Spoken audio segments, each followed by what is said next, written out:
Welcome to the Property Perspective Podcast, a podcast where we talk about different perspectives on property, the industry, and anything we find interesting. I'm your host, Nick Cowdy. I am a real estate professional and the principal at Cowdy Real Estate, a boutique real estate firm here in Christchurch. Hope you enjoy the show. Today we have Jacob Wieblitz here, who's a member of the Cowdy Real Estate team. And I thought a good topic was that Jacob's just sold his own property, not him selling it, but within the company. But interesting to hear a bit of a perspective of being on the other side of the table to usual, being a customer rather than being the agent. But welcome, Jake. Yeah, thank you. Thanks for having me on, Nick. No worries. Now, you've got kind of an interesting background, or that you've done in the prior to your real estate career. Run us through a bit of that. Yeah, so previous to being in real estate, I've been in real estate for just over 4 years now. I was living abroad, so over in, based out of Los Angeles for quite a few, 3 years, touring with my then partner who had a band. I could only work for them on a specific visa, so I could only work for about 50% of the time for them, and then the other time that I had on my hands, I wasn't able to work, and I'm not very good when I'm not busy. I'd always wanted to go off and do volunteering, so the first time I had a good stint where I didn't have too much to do, I just started Googling and found some volunteer organisations, and within a week I was on a flight to Haiti. So I went there and did some disaster relief after a hurricane had been through there. There was also some flooding that happened on the day that I got there, which made for very interesting times. But yeah, over that sort of next 3 years, I ended up doing a lot more volunteer work. Went to Peru and spent, it's hard to remember now, but about 9 months there on and off. Went to some of the Caribbean islands and did a few months there, and ended up sort of getting employed doing project management for the NGO which I was working for, which was All Hands and Hearts. Yeah, lots of fun. But yeah, while I was over there, I knew in the back of my mind that I wanted to get into real estate when I came back to New Zealand. Yeah. So whilst I was back in Los Angeles, I set my ticket online, so I was ready to go by the time I got back to New Zealand. Right. And got back and jumped straight into it. I think I was home for about 2 months and then had jumped on board with another company previous to being with Cowdy. Sort of cut my teeth there, and then after the first lockdown, got to come over and see how the things work at Cowdy in the back end, and was really impressed. And here I am today, after a good solid couple of years. Yeah. Well, I think it's quite interesting for me because I've never worked anywhere else, and the way that we do business is just the way that I thought is the best way to do business, I guess. But it was a little bit eye-opening for you, wasn't it? That Yeah, it was. Yeah, seeing the time and effort that went in, and the back end, the thought processes behind things, the emphasis on the client being number one without having sort of a corporate head office strategy behind you was really good. And obviously sitting right next to the business owner every day and being able to tap into that knowledge base and things like that was something really valuable for me. We have some pretty old hands in there as well. Yes. Old Ledge, who unfortunately just passed away not too long ago, TD. Yep. He had some real gems for people to learn from. He sure did, yeah. Yeah, along from some of the other team there. But yeah, so you've been with, how long has it been now? It's been a couple of years, 3. It's been almost 3 years, yeah, that I've been with Cowdy. And then in that time, you'd bought a house? Yeah, I bought my house just as I came on with Cowdy. Maybe, it would have been 6 months in. So I bought that via auction and did quite well when I bought it. You were the only one there? Or? No, there was a couple of people there, but most of the interest was conditional, so I was able to pick it up for a wee bit less than what I thought it was worth. Yeah. So it was a great first home. Spent a wee bit of money on it over the last couple of years, probably only 20 or 30 grand. Just sort of modernising, doing simple things that I knew would add a lot more value when I went for resale. Not going overboard, because that is easy to do. My property had some limitations, being on a cross lease, so I didn't want to overcapitalise. I wanted to spend money on things that I knew would give it the lift, but not be money wasted, I guess. Yeah. Which brings us to sort of this year. Well, there's a big gap in the middle. There's a big gap in the middle there. I've met the love of my life, have had 2 kids, twin girls who are now just turned 1. Yeah. So our family has expanded, and the property, although we could have probably stayed there a bit longer, we were sort of keeping an eye out for opportunities. Actually, we had been to quite a few auctions last year. We'd brought forward auctions. Made other offers on property and almost got there with a few places, but didn't quite. So we almost became okay with settling in where we were. And then this off-market opportunity sort of arose from a friend who was sort of looking at properties in an area, and he just found a property, referred it to me as a potential listing, and I went and had a look at it, and the location for us was amazing. It was right next to Sophie's mum. Yeah. The house provided everything we were looking for, and we sort of knew it was in our price range. So instead of giving any professional advice, I just said, I think I'm your buyer. Yeah. And we sort of started that process at the end of last year, which is only just coming to a close now. So it's been a real journey over the last 3 months. So there's quite a lot of luck involved in your process, I feel. Definitely. But also it's a really interesting difference in the change of the markets between that crazy time in 2021, started 2022, well, since lockdown basically. And so you had an opportunity to buy subject to sale. Yes, which on the market is often very hard to do. Yeah. But yes, because this was off market and the vendors weren't going to be going to market until sort of later this year, they were happy to give us the opportunity to purchase subject to the sale of our house, subject to due diligence, all really favourable. Everything that we needed in the contract, they were able to do. Yeah. Which isn't very common. If that property was on the market, there's no way we would have been able to buy it. Yeah. That's interesting, because it was not just one house that you were selling in the meantime, was it? It was 2 houses. Yes, so we were purchasing our new house subject to the sale of our house that we live in Ilam.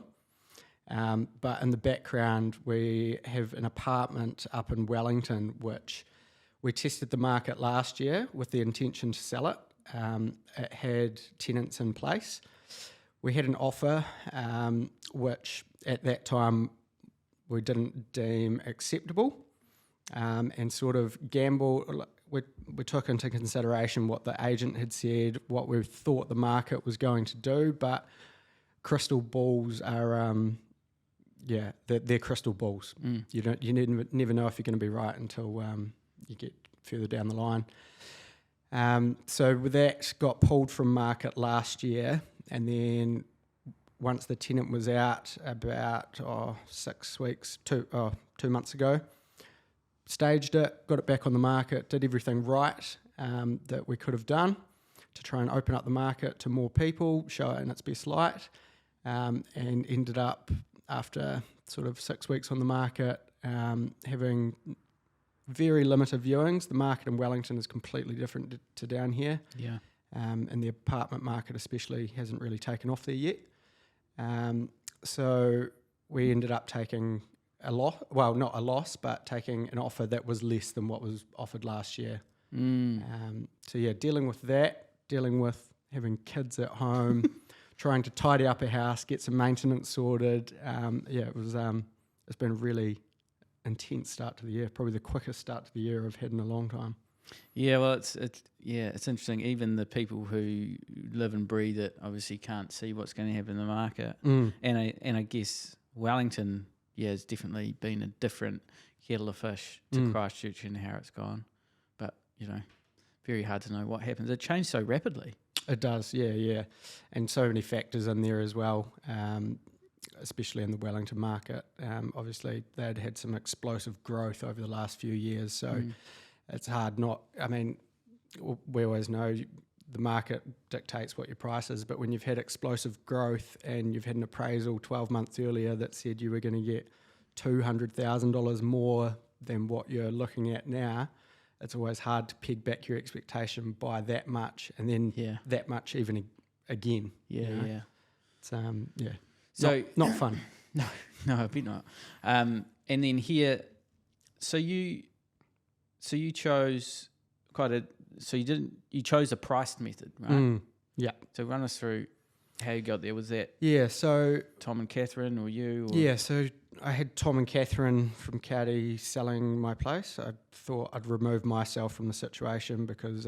Good plan. I couldn't sell my own place. Yeah, no. I feel like purchasers would rather deal with someone who's a little bit more removed from the situation. So I know they're more than capable of handling the job. But yeah, the method of sale we chose was an offers over price. This property that we were selling was sort of in that first home buyer bracket, so auctioning it was sort of ruled out. It's very hard for first home buyers to get their finances in order. They need to get valuations and things, so auction was ruled out.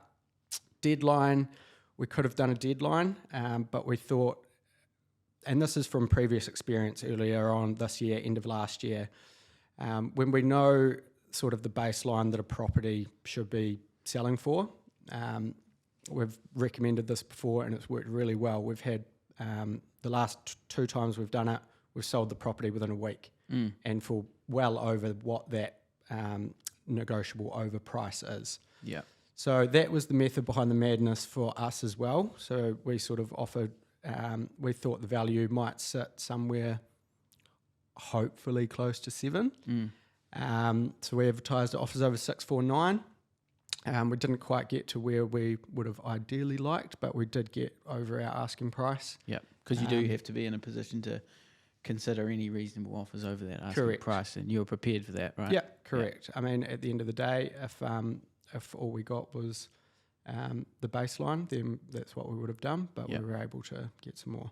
Yeah, nice. Which was great. How was, because I've never sold a property myself, but we've had house tours 3 times, and the preparation, you think, oh yeah, we'll be able to tidy up in a couple of hours, but that's not the case, is it? No, it's really given me a lot of understanding for the vendors that I'm dealing with now. Whether or not you've got kids, like it is, when you take pride in where you live and you want to show it in its best light, it takes time and effort to get that ready every weekend or on short notice for viewings and things like that. And like I say, we've got twin 1-year-olds at home, so that minute after the open home is done, the house is almost back to a bomb site.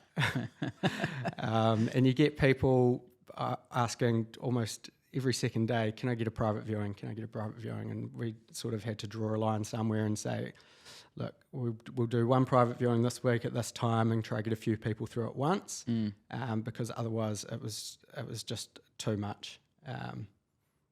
You want to show your property in the best light, and you can't do a quick 5-minute clean up to make it look like that. No, yeah, like I can completely see why.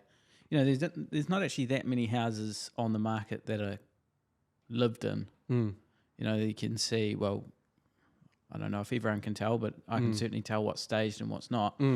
And for good reason, I think. And it just means that you can kind of come in and out really quickly. But not everyone has that luxury, I suppose. Yeah.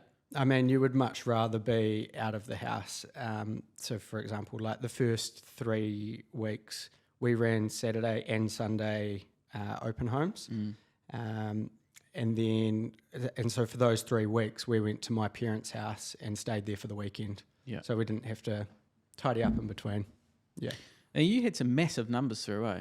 Yeah. So, I mean, marketing is obviously key when you're selling a home. Yeah. And we like to think we always nail it, and we definitely did on my place. Yeah. Can't believe you didn't do a video though. Oh, I know. It's a simple home.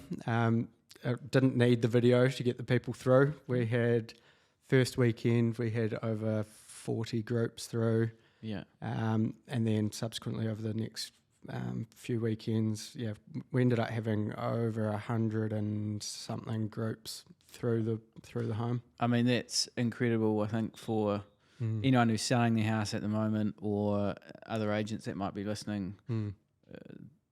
They will be impressed with those numbers because, there's some places we're getting 1, 2, 0, 5, 10's a really big open home, So those numbers are really impressive. Yeah, no, we were absolutely wrapped with that. Yeah. Yeah. Quite a unique house. It's not that but a cross lease with a swimming pool. Yeah, so that was probably one thing that was hard to get across in marketing, that it was adjoined, an adjoined cross lease. It was the rear section of 2. It had sort of a shared individual garages, but joined together at the back of the section, so a shared driveway. So I guess a lot of people probably saw the marketing and thought, oh, that's a standalone home, because you couldn't really take a photo that showed that it was an adjoined cross lease. Yeah. And unless you're really savvy and notice on the likes of Trade Me and things that there's no land area, then you don't quite realise it's a cross lease until you turn up. Yeah. So that's where a lot of buyers turned up thinking, oh, that's a bargain, standalone, freehold for that price. And that's where a lot of the conversation had to be said, yeah, well, if it was that, the price would be, a good couple of hundreds. Yeah, exactly. Yeah, interesting. Is there anything you would do differently, just in hindsight? I would probably try and emphasise more that it was on a cross lease. Yeah. Or attached. So that people knew that. So it sort of, so that people were aware of it. Although a lot of people don't read advertising anyway, so who knows who would have actually read that and found out. People were still turning up.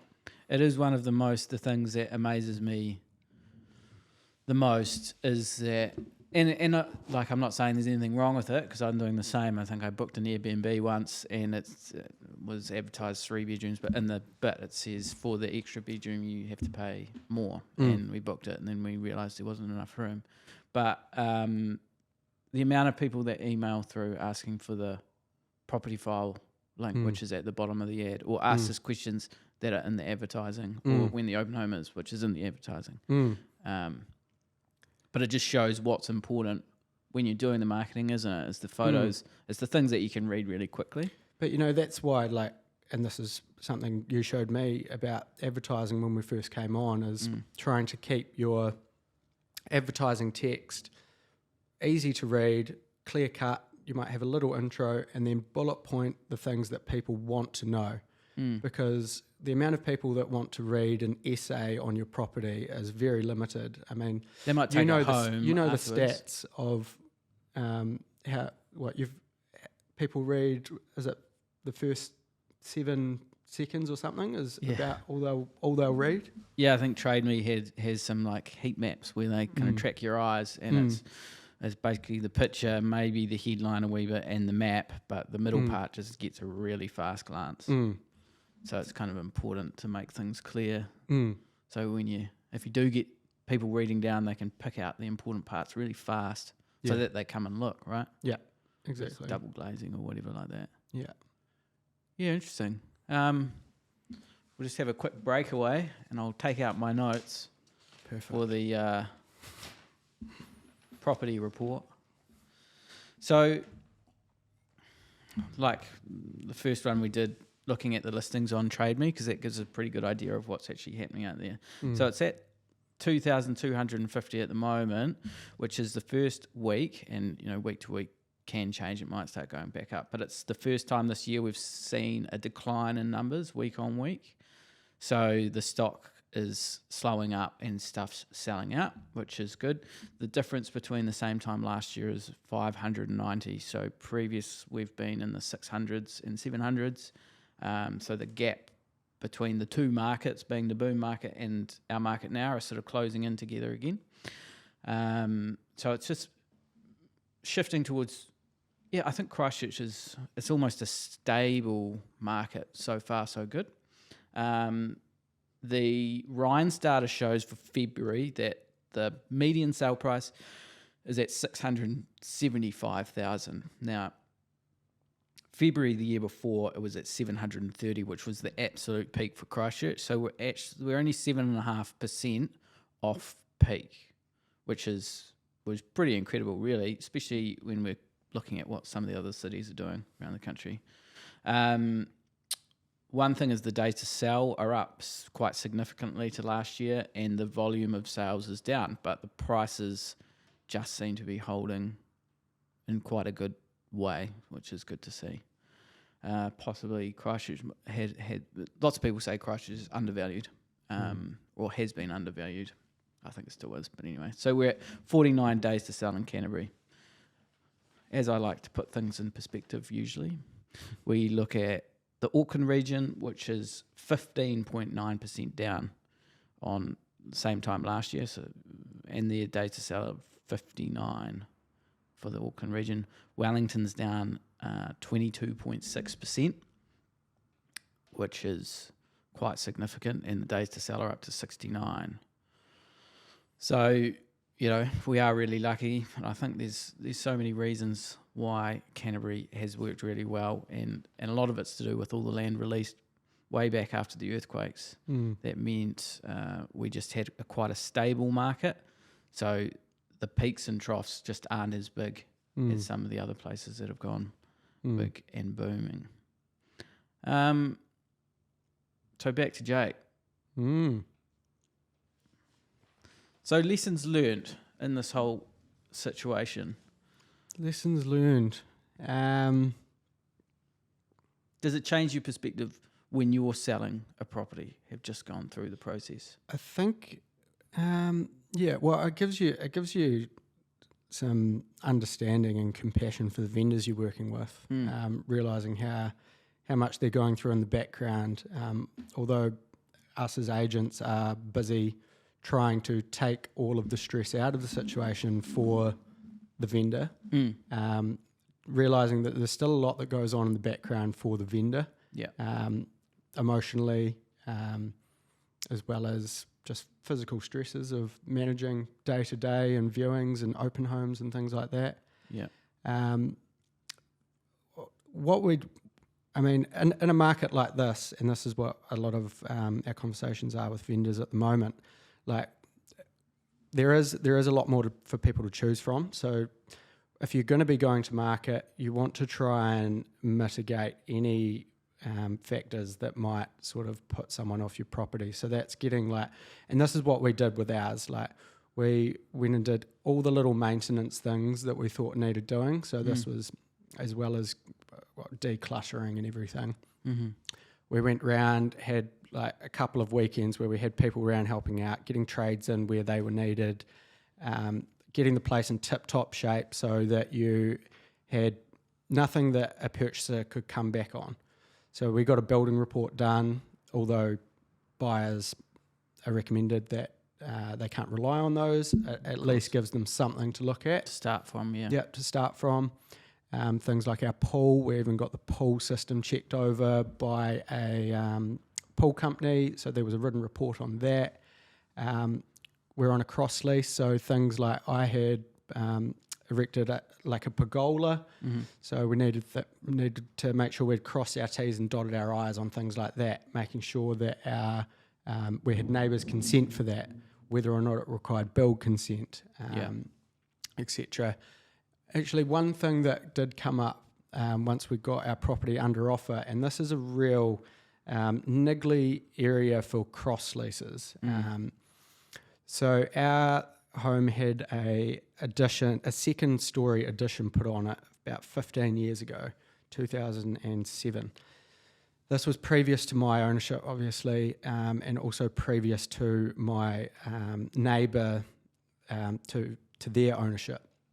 It was fully consented on the build, on the limb, so full build consent, co-compliance issued, etc. But the lawyers came back and the purchaser's lawyer came back and said, have you got record of the owners at the time giving permission for that to be erected? And we'd got the property file. There was nothing on record there. I spoke to council. They said, no, we don't have that on file. We're not required to keep it on file. We're not even required to see it. We will issue a build consent without the neighbour's consent. Right. Which I found really interesting. Yeah. And from sort of doing some research online, it depends council to council whether they do require that. I wonder where it's generally recorded. It must be, well, I think it would be on title. Well, it doesn't have to be recorded officially anywhere. It can be as simple as an email between the two owners, which is what we ended up doing to get around this. I sent an email to the current owner basically saying, are you happy for this second story addition to be here? Yeah. He said yes, and we forwarded that on to the solicitors and they were happy with that. But between the purchaser's solicitor, my solicitor, and then the solicitor who managed the purchase when I purchased it, it was really interesting. There was it's a real grey area. There's so many grey areas. Yeah. Like flat plans. Sorry, just to go on to another topic, but like carports on flat plans, like some lawyers will say, yes, it is required, and other lawyers will say, no, it's not, because it's not a foundation or have solid walls or something like that. Yeah. Which is why you need legal advice on these things. Yes. Exactly. Some people it's a big deal, some people it's not. Some people it's just something written on paper. And they can see it in front of their eyes that it's there. Yeah. Yeah. So I think, just a final thing, I think feedback is something that alleviates a lot of stress, just knowing what's happening, and you're probably quite lucky to be sharing an office with the people selling, but does that, change your thoughts on how it should be done? You're good at that anyway, but... Yeah, I mean, we wouldn't have changed how we advertised, no. The feedback wasn't coming in below where we had advertised it. It was more that people just didn't quite realise that maybe it was attached, things like that, yeah. I mean, like when you're selling, the feedback from the agent to I feel like that alleviates a lot of stress. Oh, yeah, people knowing exactly what's happening day to day, even if like it's saying there's nothing happening. Yeah, 100%. Obviously, I share an office with Tom and Catherine, so it was great. I mean, I never got a written vendor report as such, but I got constant feedback on what was happening, so that's always nice. I probably wasn't as good at relaying that to Sophie. She was always asking me what's going on because obviously I always knew what was going on, which made me not too worried. But yeah. It's a good thing to remember, I think, is that, what's in your mind doesn't mean everyone else knows. No, exactly. Yeah. And that's what you want as a vendor, is just to know what's going on. Even if there's nothing going on, you want to know that. Well, I think we're pretty much out of time, but the last thing is the timing of your confirmation when we're talking about luck with everything. Oh, yeah. So we'd been given a certain amount of time to confirm our subject to sale offer on the place we've bought, and it came down to sort of the last day and the last 2 minutes to confirm. And we hadn't heard from the purchaser's solicitor on our place all day, and we thought, oh, well, we're rolling the dice here. And then 2 minutes to 5 o'clock on a Friday, we heard, all confirmed, happy days, you're away. So we'd sold and bought a property that day, and yeah, it was great. Oh, well done. And thank you. I'm sure you're looking forward to getting the family into the new house. We are, yeah. And in a month's time. Yeah. We'll be in there. Nice. Oh, thanks for coming in. Thanks, Nick. No Appreciate worries. it.